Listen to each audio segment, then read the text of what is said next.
Bonjour à tous, je m'appelle Léo Brunet, bienvenue dans nos bureaux chez Vision Dev. Aujourd'hui, j'aimerais faire une capsule sur la juste valeur marchande et le taux global d'actualisation, deux concepts très importants quand vient le temps de calculer la valeur d'un immeuble, que ce soit en prévision d'en faire une acquisition, on veut simplement comparer le prix demandé versus la réelle valeur de cet immeuble-là, comment est-ce qu'on fait ce calcul-là, ou bien tout simplement on est propriétaire d'un immeuble et on aimerait savoir quelle est sa juste valeur marchande, combien est-ce qu'il vaut mon immeuble par rapport à ses revenus.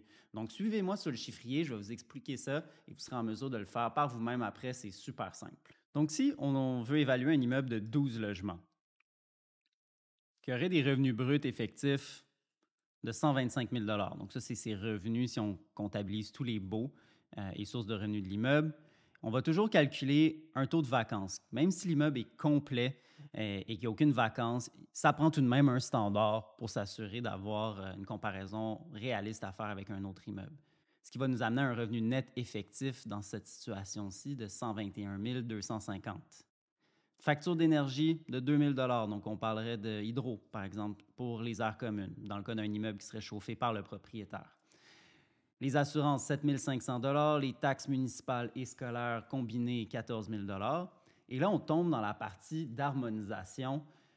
Ça, c'est un standard que la SCHL émet qu'il faut tenir à jour à chaque année. Ils vont faire des annonces pour les modifier. Puis ça, c'est une façon de comparer des immeubles de façon standardisée. Donc, pour la réparation et l'entretien de l'immeuble, si on parle d'un immeuble de 12 logements, en ce moment, la SCHL calculerait 610 par logement par année d'entretien et de réparation, ce qui nous amène à 7 320 Pour l'administration, on parle de 5 des revenus bruts pour tout ce qui est gestion administrative de l'immeuble, ce qui nous revient à 3 000 dans ce cas-ci. Et finalement, 365 par logement par année pour les services de conciergerie, nettoyage de l'immeuble, sortir les poubelles, etc. Ce qui revient à 4 380. Donc ça, ce ne sont pas des dépenses actuelles, ce ne sont pas des dépenses pour lesquelles vous avez nécessairement des factures, mais c'est une façon de comparer les immeubles de façon standardisée. Ce qui va nous amener à un revenu net de 83 050 quand on enlève les dépenses.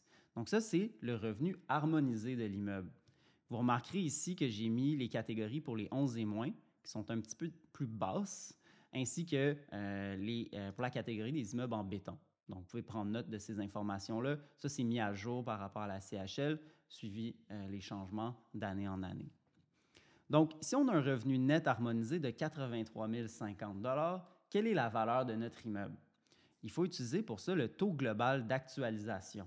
Puis ça, pour avoir un chiffre par rapport au taux global d'actualisation, ou TGA, cap rate en anglais, il suffit de parler à un courtier ou des gens qui sont expérimentés dans le marché pour trouver c'est quoi la moyenne dans le marché actuel. Donc, en ce moment, à Montréal, je mettrais ça à 4,25 Donc, comment est-ce qu'on fait le calcul? C'est simple, on va venir diviser le revenu net par le TGA et ça va nous donner une valeur de 1,9 million de dollars. Ça serait la valeur, juste valeur marchande de cet immeuble-là en utilisant un TGA de 4,25 qui est le standard actuel.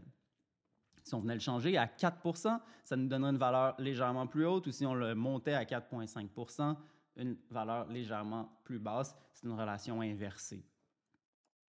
Maintenant, disons que le même immeuble est sur le marché en ce moment à vendre et on demande 2 500 000 pour cet immeuble-là.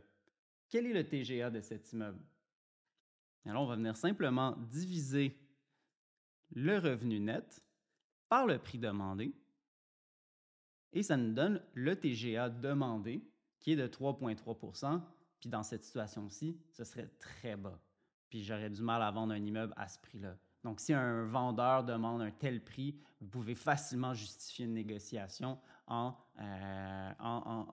parlant du TGA qui est beaucoup trop compressé dans cet exemple-ci. Donc, voici qui fait le tour. C'est assez simple, mais c'est hyper important à comprendre. C'est comme ça que les immeubles sont évalués dans le marché. Si vous avez des questions, n'hésitez pas à venir nous voir. On joue avec les TGA, les justes valeurs marchandes, à longueur de journée. On a des chiffriers qui sont beaucoup plus compliqués aussi pour arriver à un calcul sur 5 ans, incluant un taux de croissance qu'on amènerait, de la rotation dans les logements pour amener les loyers au prix du marché, etc., etc. Si on implique des financements là-dedans, quel va être notre rendement? Et dans d'autres capsules subséquentes, je vous expliquerai aussi comment calculer le rendement sur un investissement. Donc, suivez la page, suivez la chaîne YouTube. Vous allez avoir plein d'autres vidéos excellentes qui vont vous expliquer ces points-là.